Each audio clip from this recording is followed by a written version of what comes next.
ਤੇ मैं भी 2005 च गया हामी दिल्ली। ते उत्थां मेरा एक सफ़रनामा मुकम्मल थिया मैं गदड़ा जी हाँ। ते उंदे विच मैं एक पूरे दा पूरा बाब है बगई परिवार उनका नाम है। ये मैं लिखा है जेड़ा बंदा अफोर्ड कर सके वो एक मतलब है कि सुने। तो बाकी सब ते वस दी ये गाल कोई ना उसी जो लाजिम है सब ते। मेरे को किताब ही कोई नहीं। मैं एक दोस्त को मैसेज किया है तो मैं को TCS किया कलोका ते अज मैं को आ मिला है तो वो यूं दी फोटो कापी भेजा क्या है अमीरजादे होत भेजा है। ये मेरा वो जड़ा सफ़रनामा है उनका नाम है कख दी कहानी सरैकी च। ते उनदे विच एक बाब है बगई परिवार। ये मैं पढ़दा हाँ ते सुन गिनो। 19 अप्रैल 2005 को वीज़े का आखिरी डी है साडा जबकि PIA की फ्लाइट 20 अप्रैल को होवे। बजरिया जहाज़ पाकिस्तान वंजण जोगे नासे गो सारिया टिकटा ओपन हैं लेकिन मुंडू 20 अप्रैल की फ्लाइट जो कोई ना ही किवें जहाज़ ते वही सकते आसे। आपता दोस्तां च तय थिया पहले वापसी का बंदोबस्त करूँ पिछे कृष्ण चंद्र बगई जी के खाने ते वैसूँ। बगई जी के फोन उत्ते राबता परसन दिनेश मलिक कृष्ण चंद्र बगई नाल मुलाकात थी। दिनेश मलिक कृष्ण चंद्र बगई का जमात्रा ते अटल बगई का भणवीआ है। बहु मलूक ते मिठड़ा जवान होवे। जदा उनके नाल रात को मुलाकात थी तो पता लगा वन डेले उनका परिवार हिंदकून वादी पिशौर चु दिल्ली आए। मीर मलाह को फोन ते दसाया 6 की बजाय वो गाड़ी 7:30 बजे शाम के पठन। असनाच वापसी सफ़र के कुछ इंतजाम करने हासे मीर मलाह नाल तहाई सोहाई वेले पता लगा जो मुहारी भी ना पौनी को वापसी बंदोबस्त की चेट होवे। वेले दमानी दा जहूर दमानी दा लाहौर एयरपोर्ट से मछेरिया वाला लतीफ़ा सब कुछ याद आवे पिया। दमानी दा लतीफ़ा याद करके कौन होवे जौन थोड़ा खिले। मीर मलाह सूरत हाल की नज़ाकत को सब तो ज़्यादा महसूस की खड़ा हा। उनके चेहरे तो मुस्कान की चमक फिक्की थी गई। होटल के इंक्वायरी रूम आपे टेलीफोन ते वन के बह गया। अमृतसर ताईं किवें दक्कन एयरलाइन की कच्ची पक्की बुकिंग करा गिदुस। सोचा अगू वाघे बॉर्डर की वाट लाहौर लगे वैसू। कमरे च खुशी खुशी वल के बगई जी के डिनर ते वंजण की तैयारी पे करूँ फोन की घंटी थी। उत्तू पता लगा उत्तू पता नहीं क्या कहीं क्या खा लतीफुल्ला के चेहरे का पन्ना लथा गया। पता लगा घट मुसाफर की वजह तो दक्कन एयरलाइन की फ्लाइट मनसूख थी गई है। आख भई इंजे कम तो पाकिस्तान बसा वैगना वाले आम तौर करेंदे। इंडिया की प्राइवेट एयरलाइन कंपनी का हाल भी साढ़े बसा वैगना वाला थिया। अफसोस थिया लेकिन कंपनी के कारोबारी ताने पेटे का अंदाज़ा थी गया। असां सब दे कुमाणे चेहरे होवन होठां ते रिवियां मूंढां दर्द सिर ते बार मुतबादल के तौर पर ट्रेन का पता करन लग पियो से। डॉक्टर ते खान जी दूहें नई दिल्ली रेलवे स्टेशन तो शान पंजाब ट्रेन के इकॉनमी क्लास से रिजर्वेशन करा ते 4 टिकट गिनाए।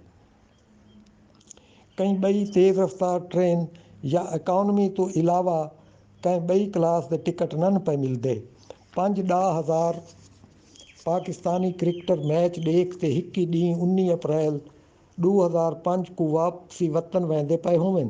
क्रिकेट मैच चाले वीज़े की आखिरी तारीख हज़ारा पाकिस्तानी मुसाफिर की सिर्फ 19 अप्रैल मुकर्रर है। रब जाने इंडियन हाई कमीशन इस्लामाबाद के अमले से अक्ल ते किवें रात आ गई।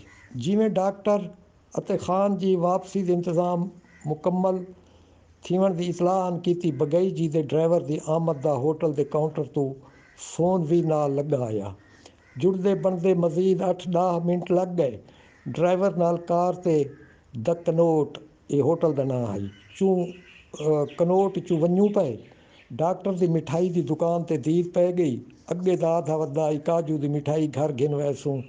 पहली दफ़ा पता लगा मैकू काजू ड्राई फ्रूट है गालबन इंडिया ज़्यादा थींदा है, लिहाजा इत सस्ता होंदा। डॉक्टर दसा जवाना को कीते चंगा है, बुढ़िया को जवान बनांदा है। खिलदे खिलदे कह आका है सही। पंजाबी गायक आलम लोहार का पुत्र एक गावण गांदा है, उनके बोल इन गई जवानी मुड़ नहीं आती, लख खुराकां खाइए। ये कूड़ो सी। डॉक्टर खिल पिया, कोई तबसरा न कीतोस। सारी आपता मिठी मिठी गप शप को लाहौर तो ला, हुण तोणी दिल्ली त्रीजा ॾींहुं होवे। सभु हम सफ़र संगती हिक ॿिए को रियायत ॾिती वधे हूँ। डॉक्टर दसिया इंडिया काजू 400 रुपए फी किलो है, पाकिस्तान काजू का रेट 800 रुपए फी किलो है। संगत मिठाई की वड्डी सारी दुकान वड़ गई। असां वक्त किताबां के स्टाल तो नोबल इनाम याफ्ता रविंद्रनाथ टैगोर की गीता जली ते उनके कहानियां नज़मां दी बई किताब गिधी। पता लगा इंडिया किताब बहुत सस्ती है, एक तो त्राए का घट तो घट फर्क बनता है। 250 रुपए की ऊँट साइज़ की किताब की कीमत पाकिस्तान घट तो घट 700-800 रुपए हो सी। अंग्रेज़ी का मुकम्मल अखबार 3 रुपए मिलता है, पाकिस्तान अंग्रेज़ी का ऐसा अखबार 13 रुपए मिलता है। करंसी की कदर को भी शामिल करूँ चाह तां भी 3 रुपए का इंडियन अखबार पाकिस्तानी करंसी 4 रुपए का वांची सी। टैगोर के 2 किताबों के नाल दिल्ली शहर की टूरिस्ट गाइड ई किते खरीदी चाह, जो अगली दफ़ा आवन थिया तो टूरिस्ट गाइड इस्तेमाल करे सो। मिठाई घिन ते दोस्त वापस वले तो मैं अगे का इंतज़ार सांगे कार नाल लगा खड़ा हम। दिल्ली बारे टूरिस्ट गाइड देख के मजाक दोस्तां की थी। दिल्ली जो देखनी आई देख गिद्धी है, हूँ नक्शा क्या करना है। मैं भी उन्हें मजाक चकी था। आंदे जो पे हैं वला सरकार, ये तो छोत देवण आए हासे। खिल मजाक करेंदे हिक ॿिए नाल 15-20 मिनटां असां D100 राजिंदर नगर पहुँच गयो से। दोस्त अटल बगाई दे माता पिता ते उनकी भेण भणविया वो जा न लभन जित वो अपनी जन्म भूमि डेरा इस्माइल खान के मेहमानों को बिलावें हा। डेरे विच अपने कई कनाल विच बने बगाई आश्रम के मुकाबले राजिंदर नगर के 10 मरले दे घर दे ड्राइंग रूम विच मर खुटड़े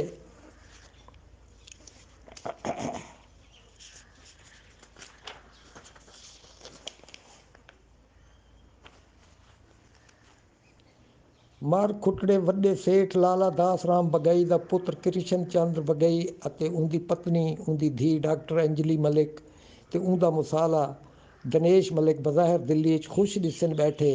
डेरा इस्माइल खान ते सूबा सरहद उन्होंने अरबा करोड़ा रुपए की प्रॉपर्टी खसीज वजन के बावजूद उन्होंने मन की इमारत कोई ना खस संघा। कृष्ण चंद्र बगई ते उनकी पत्नी उथ उवें अमीराना जिंदगी गुजरेंदे पैन जिमें उनका प्यू बगई आश्रम डेरा इस्माइल खान सौखा है। पुराने कारोबार तो वध इल्म की इमारत ऊँ घर च वड़ आईए।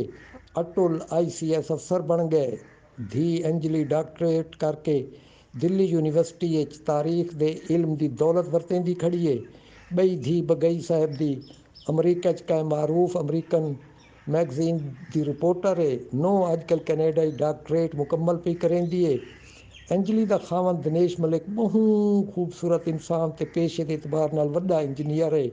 हैंडीकैप्ड केयर फाउंडेशन एक खैराती इदारा है, आप उनका रजाकार सैक्रटरी है। खिदमत खल्क का कम बगई दे लगे लाया को दिल्ली वन के भी नहीं विसरिया। वंड तो पहले डेरा इस्माइल खान वड्डे सेठ बगई दी VB कॉलेज को एक वड्डी बिल्डिंग दात की है। डेरे हस्पताल का एक वड्डा वार्ड बनवाया। बगई खानदान के राय साहिब लाला दास राम का नाम डेरा इस्माइल खान के रिफाही कम्मा कीते सुनहरी लफ्ज़ों लिखीजन काबिल है। आप विक्टोरिया भरातरी स्कूल डेरा की इमारत 80,000 रुपए की लागत नाल अपनी निगरानी बनवायोस। आप 1928 तो ला 1936 तोणी डेरा इस्माइल खान का ऑनरेरी सब जजरिया पहली जंग अजीम के खात्मे ते 1918 तो 1921 तोणी इन्फ्लुएंजा की वबाई मर्ज हथों बीमार थिवण वाले मरीजों की खिदमत कीते। आर्या समाज के मैंबरां की एक तंजीम सेवा समिति कायम की। 1947 तो पहले VB ते मौजूदा गवर्नमेंट डिग्री कॉलेज डेरा दे हाल किते। वक्त 12,000 रुपए दान किते। अपनी पूजिया माता की यादगार कायम की। कॉलेज जिमनेजियम बनवाया ते खूबसूरती कीते फवारा लवा दिता। अपने ज़मीना दे नाल मौजा गिशकोरी एक खरैती हस्पताल बनवाया। हस्पताल की हालत बारे लाला दास राम बगई के पुत्र कृष्ण चंद्र बगई अपने मेहमान ते देरा सिंह खान के नाजिम जिलाई नाजिम कंजो पुछा। अमीर शाहर को अपने हल्के ते ऊँ मोए जींदे हस्पताल का कोई इल्म ना हा। एडी वड्डी ला इल्मी उत्ते अंदरू अंदरू नाजिम खासा शर्मसार थिया। लेकिन बगई साहब नाल वादा कीतोस देरा पिड़ के पहला कम इहो करे सा बगई हस्पताल को बहाल किया वञे तां जो इलाके के गरीब लोगों को इलाज दी सहूलत मुयसर आवन। सूबा सरहद की सब तो वड्डी private transport company Rai Bahadur दास राम बगई शुरू की थी। वलदे ढलदे पिछावन बगई देरे क्या पूरे सूबा सरहद सद सुनीदा ना हा। D100 राजिंदर नगर दिल्ली अटल बगई के खानदान की कितनी सारी सुजान हो सी। राम की किरपा ने रांधे अज भी वो ऊँ ठाठ बाठ नाल पैन। असां 4 हम वतना को बगई का सारा परिवार मिल के निहाल कमाल थिया। देरे ते उंदे लोगों का हाल हवाल पुछ के कृष्ण चंद्र बगई ते उंदी पत्नी दियां अखीं सिंझां थी वञन। रानी बगई आश्रम का हाल पुछदी न थके। पता लगा दरम्याने तबके के देरेवाल बजुर्ग हिंदू हाले ताईं इंडिया च अपनी मादरी जबान हलाइंदे लेकिन उन्हां दी औलाद माँ प्यू की जबान नहीं सीखी। चंगा कीता ने मकामी लोगों नाल रलत कीती ने चा वो हिंदी या अंग्रेजी हलाइंदे लेकिन हिंदू उमरा की पोजीशन बई तरह में है। बुजुर्ग घर आपता मादरी जबान या वत अंग्रेजी गाल मुहार करेंदे। इन्हां दी औलाद भी हाले ताईं अपने माँ प्यू की जबान नहीं विसरी। इंडिया जाई डॉक्टर अंजलि मलिक अपनी माँ बोली बिल्कुल माँ प्यू के लहजे चलाइंदी खड़ी होवे। पाकिस्तान की पासों सिर्फ पासों सूरत हाल उलट है। 1947 यूपी हरियाणा ते मुख्तलिफ इलाकों चो पाकिस्तान आवन वाले सारे मुसलमान बिरा मुहाजिर हाले ताईं अपनी जबान संभालन पारों वसेब विच मुकम्मलता होते नहीं रल संगे। ई कीते 60 साल गुजरन के बावजूद मकामी ते मुहाजिर के दरमियान चंगी भली वित खड़ी है। बगई साहब की धी ते जवातरे डिनर की साड़ी तलब वधावन का पूरा सामान किया। असल डिनर तो पहले असां बहु कुछ पी खा चुके हासे खासे फ्रैंक थी चुके हासे। डॉक्टर का भला थे नाल कैमरा चाई वदा हा। बुजुर्गों नाल सारी मौजूदगी रिकॉर्ड की तो अपने अमीरावा रिवाज मुझे मिसिस कृष्ण चंद्र बगई असां 4 मेहमानों को रवायती तोहफे दात किते। संगत उन्ना किते देरे इसमाइल खान का सोन हलवा घिन गई है। देरे दे सोन हलवा चख के सारे घर वाले बाग बहार थी गए। जायके तो वध वतन देश की सूखड़ी घिनते निहाल थे। गाल्हीं गप्पां न पियां मुक्कन विचू टेलीफोन आ गया। मेज़बान बगई होनी हुक्म चला दिता जुलो जुलो बस जुलो। खट्टर दा होटल तू टेलीफोन आ गए तमाम मेहमान होटल अद्धे घंटे तो साढ़े इंतजार च। ऊंदे ई ऐलान तो बाद पता लगा खाना घरों बाहर किथाई कैं होटल च। वत 2 कारां ते 8 बंदे सवार थियोसे। 20 मिनटां होटल वन पुॼोसे। अॻु डाइनिंग टेबल ते तारुफ़ थिया श्याम खट्टर लाली बगई उनकी पत्नी ते नखिल मलिक नौजवान नखिल कंप्यूटर इंजीनियर डॉक्टर अंजलि ते दिनेश मलिक का पुत्र है। श्याम खट्टर नाल अपनी मुलाकात विसाखी मेले च अगे दी थी चुकी है। 85 साला सेहतमंद खट्टर रात दे 1 वजे ताईं ज़िलई नाज़िम ते डॉक्टर मियाँ नाल देरे दा हाल ॾेंदा घिंदा रहा। खट्टर उथा ही गिला दिता जो इंदरपुरी बोड़ियां वाले थले ते कल मैदा इंतजार करेंदा छेकड़ वो घर टुर आया हा। उनका गिला सिर अखीं ते झलिया। ऊँ असां सारे संगतियों को खासी मुहब्बत नाल होटल तो विदा किया। सारे मेज़बान संगती साकू अपने होटल दी कनोट ये होटल का नाम है दी कनोट तक पुजा गए। रस्ते च अंग्रेज़ का बनाया नवा दिल्ली झिलमिल रोशनिया च डिठा। राष्ट्रपति भवन ते इंडिया गेट ते नज़ारे कितो से। रात दे 1 वजे दी कनोट तू डॉक्टर अपने एक डॉक्टर संगती नाल कैं डिस्को क्लब भावें कैं बार की तलाश निकल गया। ट्रेन दे कल दे वापसी सफ़र को 1 वारी विसार के मीर मलाह ते मैं कमरा नंबर 505 सम गयो से।